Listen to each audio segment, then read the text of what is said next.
right, everybody, this is the Boxing Source here, and I have a special guest with me as she is preparing to fight for the undisputed super middleweight championships. Originally from Norfolk, Virginia, now residing out of Baltimore, Maryland, it's the heavy-hitting diva herself, Franchon Crews Dezurn. What's going on, Franchon? Hi, thanks for having me. Just training hard, mentally preparing and just physically preparing and enjoying the moment.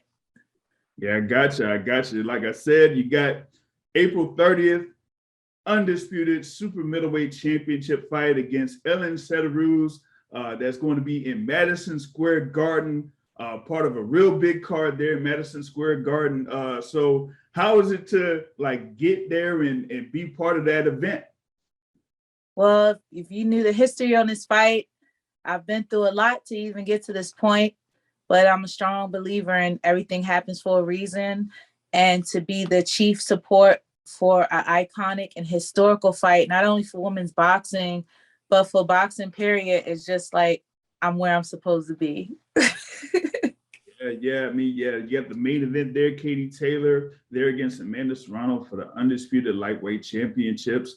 That would be like the first time in the 140 plus year history of the Madison Square Garden where a contact sports event is headlined, by two women there. And you're part of that large card there on April 30th, and you're facing Elin Cederoos for those undisputed super middleweight championships. Like you said, it was like a long time coming for this particular fight to happen. I think that, you were trying to make that fight over the past year or so, and it just couldn't come together, correct?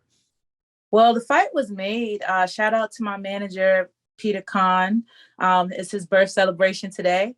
And, we were twice scheduled to be co-features, co-main events on the Triller cards. And due to Teofimo Lopez, flaking out on his responsibilities, our fight got scrapped. And then a couple of other things happened. But now we're where we're supposed to be.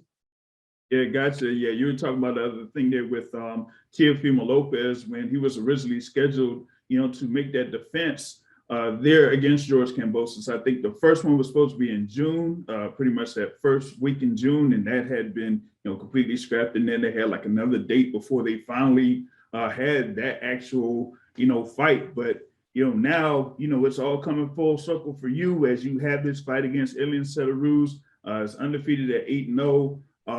Has two of the titles. You have two of the titles. And I know that you're very excited to, get yourself in the ring for this particular fight. Like you said, it's been over a year since your last bout. Yeah. I mean, I'm always in the gym. I have a great team. I train with the Headbangers and my husband, who's a professional boxer, Glenn Dezurn Jr. He's a workhorse. So, my time, I don't even conform to time. So it's times I got called for a fight for 2 weeks, fight for 4 weeks. So it's just whenever it's time to go, I'm going to drop my books and get busy. Gotcha. You did say that you're there over at Headbangers Gym. So do you go through those speed drills with Booby there as well, like many of the other fighters, or do you just, mix things in as far as getting in the ring sparring and other stuff? Well, I'm an elite boxer and I work with world-class coaches. So I do about 90% of what the boys do. I know my body. I know what gets me going. So some things I might opt out of, but I make it up in other areas. But yeah, I'm one of the guys. It's no, discrepancy. I'm respected as a boxer, not a female. So I put in work like the guys or even more so. Yeah, and, with the Headbangers being one of the most notable gyms here in the East Coast, being part of that gym, yeah, you see a lot of the elite fighters come in there, and of course you're an elite fighter yourself, so you see what you're in as far as the atmosphere there at Headbangers Gym in Washington D.C. Just want to go back to when you were first starting, to box, before going into the whole thing with the amateurs and the competitions in the amateurs, and then after that going into the pros. So what got you started into the boxing game? Well, I just started boxing to lose weight for singing because singing and songwriting is my first love, and I was really good at that.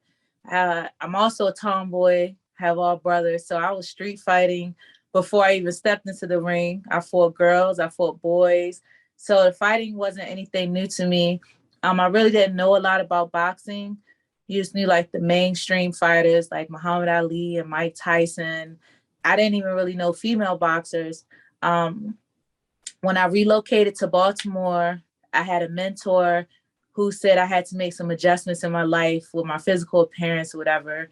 And doing that actually led me to the boxing gym.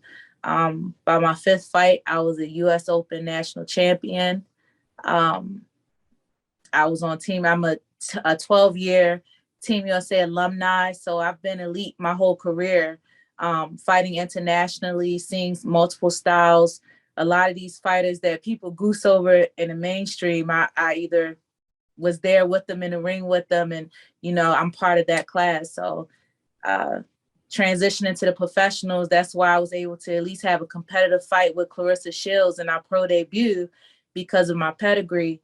And that fight was such an iconic and a standard for women's boxing, and I think we set the tone. So being able to be in there with such an accomplished fighter like her, and it set the tone for my career thus far. Now I'm a unified world champion, soon to be undisputed world champion.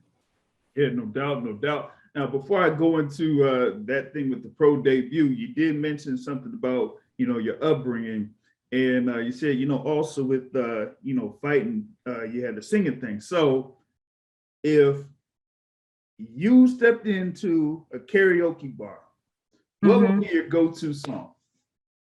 I don't know.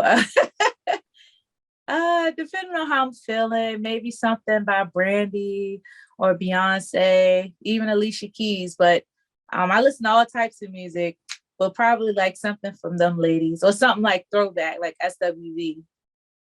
Oh, so you'd be like, I'm so into you or something like that or whatever it is. Okay, cool. Yeah, cool. I'm an R&B. Yeah. So you were talking about that first bout with Claressa Shields, first professional bout for both of y'all. It was a very competitive bout, and everything like that. You did, end up on the short end of this of that result, but you were still, able to build back up and, like you said, become unified champion. But also, over the course of time, it seemed like you developed like a sisterhood, with Claressa Shields to a certain extent. Like how did that like kind of like develop or whatever it was? Well, I've known Claressa since she's stepped on the elite open scene from the amateurs, and I was actually the top dog to beat. So, I'll say it now, and I've said it in the past. Our legacies are always intertwined because I was the top seed at the Olympic trials to beat. And we've just had that competitive nature throughout the amateurs and, into the professionals, but it's respect and, greatness attracts greatness. And we kind of liking our friendship to like a Venus and Serena type thing, or like Scottie Pippen and Michael Jordan. Like those are the type of people around to make you great. So I mean, she beat me and took it and ran with it, and she's like done so much and just opened doors for people like me, other women of all nationalities and races, and she's really stepped women's boxing up, and I do my part along with the other ladies, and I mean everything happens for a reason. Yeah, gotcha. Yeah, you talk about the duos and stuff like that. I mean, maybe it wouldn't necessarily be like Jordan and Pippen right now, but probably during the days and while they were with the Bulls and whatnot. But that friendship to like a sisterhood is something that I really like saw over the years, and that has been very good there. But please excuse my interruption, but coming up, like there were women before me, like you had your Laylas, your Ann Wolfs that looked like me. Then you had your Lucia Rikers and your Christy Martins, other women doing phenomenal things in boxing. but I really didn't have anybody that I could look up to that was like me, like into fashion and multifaceted. No shots to the woman before me. In my area, we had Isra, and she was actually like the first woman I've seen on a boxing poster. And I really didn't know what it was. So when I met her in real life, I just had to thank her. But coming up, I really didn't have anybody to look up to. So some of the things I went through were some of the things Claressa experienced. So that was another thing that kind of, make our friendship and our sisterhood cool, Gotcha. And like you were saying, when y'all were coming up in the amateur ranks and then through Olympic trials, that was like a very competitive time. You had yourself, you had Claressa Shields, you had like a Tika Hemingway, I think, and Raquel Miller, among others. So y'all were really like, that was like a really talented group, and it shows like how deep that particular class was, coming up in those Olympic trials and things like that. And you see the success from most of those fighters here in the professional ranks, including yourself there. So that's definitely a big thing there. Like you said, you coming in there as one of those top fighters there in the amateur ranks, and you see the results here in the professional ranks. Now, you're a unified super middleweight champion. And there was like, one particular moment, of course, it was like one moment that, I say like, I was kind of like upset about that whole little situation. And that was the thing with like Alejandra Jimenez, right? And it was like, one thing about, the moment during the fight, but it was like the whole circumstances surrounding the fight and like after the fight that really, had me going. And there was like one time when I was talking about it, on a podcast, and I pretty much like said a couple words in reference to Alejandra Jimenez, and I'm like, yo, this is like a whole setup, man. I'm like, what's going on here? This is like a whole setup. But soon after you were like, you did the thing as far as like appealing, and it said like you had that what was it, the hashtag fuck that hair, let's get these belts, right? So so like I would say like going to that situation, because that kind of like was one thing where you had to deal with those type of like some issues within the boxing game and be able to overcome that in order to get those belts back. Well, I mean, only the strong survives, and I'm a firm believer, and I would never go through something. God wouldn't put me through something if I couldn't handle it. Despite not being recognized for that type of situation I was put up against. And I'm first of all, I'm thankful to like the boxing media, the fans, and everybody who stood up for me, because I really couldn't say anything, and I chose not to say anything because I knew the truth would come out. I knew what I was up against, and I went in there like a soldier and did what I had to do. I do feel I won the fight, even on points and skill, considering the circumstances, but what's meant to be is going to be. And it just, it set me up. It was a setback for a comeback, and I'm in a great position now. And that person, they have to reap the fruits of their labor, and they didn't put in enough work. And I'm very blessed for the position I'm in now. That's all I could say. You take lemons and you make lemonade, lemon pie. And I hope it empowers some other women, not just in sports, but just to, love themselves and be true to who they are, because they, even in the darkest time, that's when your light can shine the brightest. So I went through everything, and I'm here now, and that's all that matters. Yeah, exactly. Like you said, when you're handing lemons, you make lemonade or, lemon pie, or, my favorite, lemon meringue pie, Get a lemon drop too. Hey. Yeah, true. Yeah, lemon meringue pie. Man, I ain't made that in a minute. No, all right, going back. Now, talk about your your long-standing relationship with your husband, Glenn Dezurn Jr. And as with both y'all coming up, here as far as like boxing and mixing that in, boxing and family. So how is that? That's my best friend. I love Glenn so much. Just not even from boxing, like that's just a plus that we can have, similar careers and be able to enjoy it, and we understand that. But he's just a great person, and that's my human. He saw all of this for me in my worst time. Like when I lost at the first Olympic trials, he told me that I was going to get it through the back door. And I feel like all the things I had to go through, all the hoops I had to jump through and, break barriers, break down doors, I'm actually getting it through the back door. And he just saw all of this for me, and I'm forever indebted to him.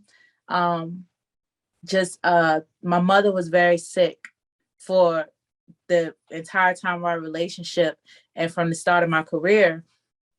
And he had such a great relationship with her, and he helped me. Like times I had to go to China to fight for Team USA, he stepped in as a friend to watch over my home and take care of my mom, and just being a real friend when I really needed one, and never asking for anything in return. And you got to respect that, because these days people are phony, people are weird, and I'm just grateful to have a person like him in my life, and just unconditional love and straight agape love. So I'm all soft and mushy, but yeah, I love some. I get you. Yeah, you got to have that relationship where you're able to, trust your mate, and you were able to trust him for so many years, and that's, kind of like developed to, what it is right now. And like I said, man, so many people are phony, fake, and foolish, and to, just have somebody that's there that, is 100 all the way through, that's, definitely, and definite plus. This sport, I love. One of the things I love the most is his passion for especially boxing. And I always, I want to see him continue to do great things, and I want him to achieve his goals in boxing as well. But just the passion he has for my goal, like I believe in myself. I know what I can do. And it's so rare that you can find somebody who sees that same vision for you, and they might even see it clearer than you. So I'm just grateful, man.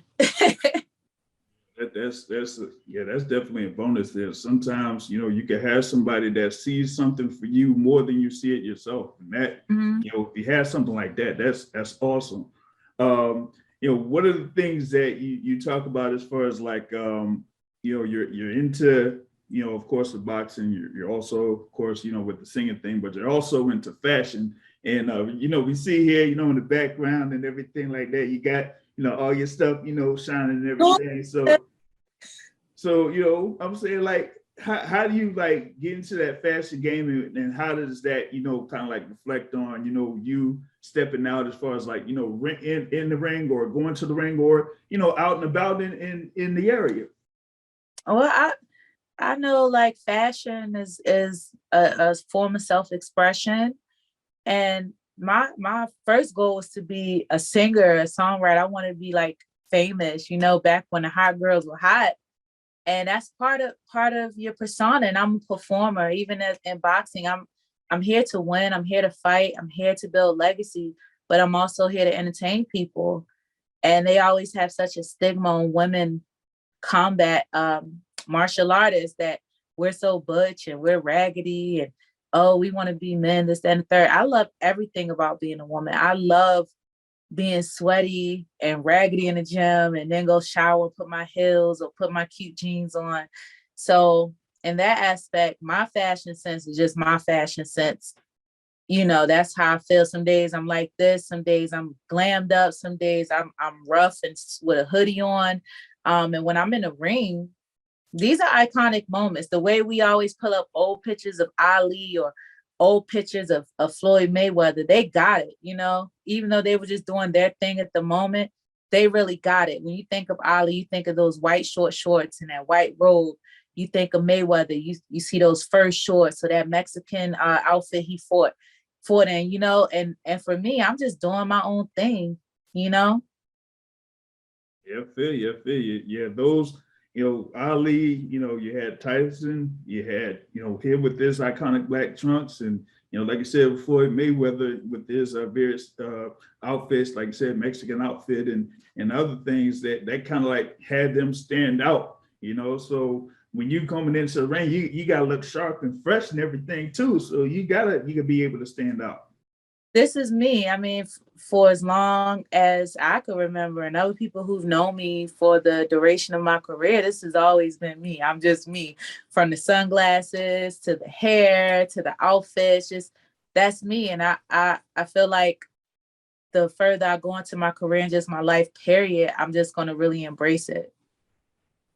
Gotcha. Now, going back to, your upcoming bout, April 30th against Elin Cederoos for the undisputed super middleweight championships. Like here, you're kind of like, pretty much going to prove that you are the best fighter in the super middleweight division. You go in there, Madison Square Garden, you fight Elin Cederoos, you get the win, you're the undisputed super middleweight champion. What would that mean to be announced as the new undisputed super middleweight champion, the hard-hitting diva, Franchon Crews Dezurn? It'll mean everything. I think it'll be like the icing on the cake. The only thing I haven't done in boxing is go to the Olympics. And I feel like that'd just be amazing. It'll be amazing because there's going to be some little girl out there that's going to see me and be like, yo, I can do that too. And then like my mentor, Bernard Hopkins, he had such an iconic moment at Madison Square Garden. And to be able to create history like that and have him there, just people who I value and care about, just see me really do everything I said I was going to do. Like, this isn't new. I'm just being 100 with you. Like, this isn't by chance. This isn't anything that I, thought I couldn't do. Like, I know I'm supposed to be in this position. I know I'm going to win. It's just basically y'all get to witness firsthand my dream become a reality. Exactly. Like I said, that's there in Madison Square Garden, live April 30th. It's going to be on DAZN. So if you're not able to get to Madison Square Garden, be sure to watch it there live on DAZN. Are you where you live at? No, I'm off of I'm in the Alexandria area, actually. Oh, you better hop on the train, come through. It's a train. You get the Acela train and just go right there real quick. It ain't nothing. So I could do that and whatnot. Now you've been in the pro game. It's been going on 6 years. What would you say if after this particular bout, if there was like any other goal that you would have here in pro boxing, what would it be? Well, of course, becoming the undisputed champion at super middleweight. Women's boxing is exploding right now. And there's some new talent coming up. There's some old talent. I just want to fight the best and reap the benefits of my hard work. I'm one of the new age pioneers. I put in a lot of work and sacrificed a lot of things. So, it's just time to run it up. Of course, a rematch with Claressa. I think that would be an iconic moment because we had such a crazy pro debut, and to see us be so successful in our careers now. And I think it would be something we both would benefit from and the fans would love. Whoever else want this smoke, I'm not even gonna call names. I've been champion for a minute. And if women wanted to fight me, they'll step up and do what they want to do. But, I just want top names. I want top pay, and I just want to get it how I live. I feel you. Now, one question that I ask, every guest that I have is, what is it about, in this case, Franchon Crews Dezurn, that you would want people to know that at this current juncture they might not know? As far as boxing? It could be boxing or anything. I don't know. I don't know. I really don't know. If they don't know, they're gonna learn today. Like, I don't know. I just feel I'm very underrated, but that's fine. Like, I was talking to Barry Hunter today. He's actually in Mexico with one of his fighters. And he was saying, just do the work. Being as though it's Black History Month, you could see like he never saw Malcolm X or Martin Luther King in person, but their work lived on in their legacy. So I may not get flowers now. I may not get the respect that I feel I deserve now. But once I put my name in those history books, they'll look back and be like, oh, she was fly and she could fight. So I don't know. I just live my life one day at a time and try to do the best I can. So people gonna learn and have their own perception. I could tell you one thing I want you to know, and somebody else see it a whole different way. So I just hope they know I'm about that life and I'm a cool person. Gotcha. And you know, I've like, you know, met you over in a couple of events here in the, you know, the DC, Maryland, Virginia area. And I could, you know, definitely attest that you are a very cool person. So you won't have to worry about that from me. But thank you very much for taking the time here with the Boxing Source. And we're definitely looking forward to your fight against Elin Cederoos on April 30th in Madison Square Garden. The heavy hitting diva, Franchon Crews Dezurn. Thank you very much. Thank you. You have a great night. All right. Peace. All right. No problem.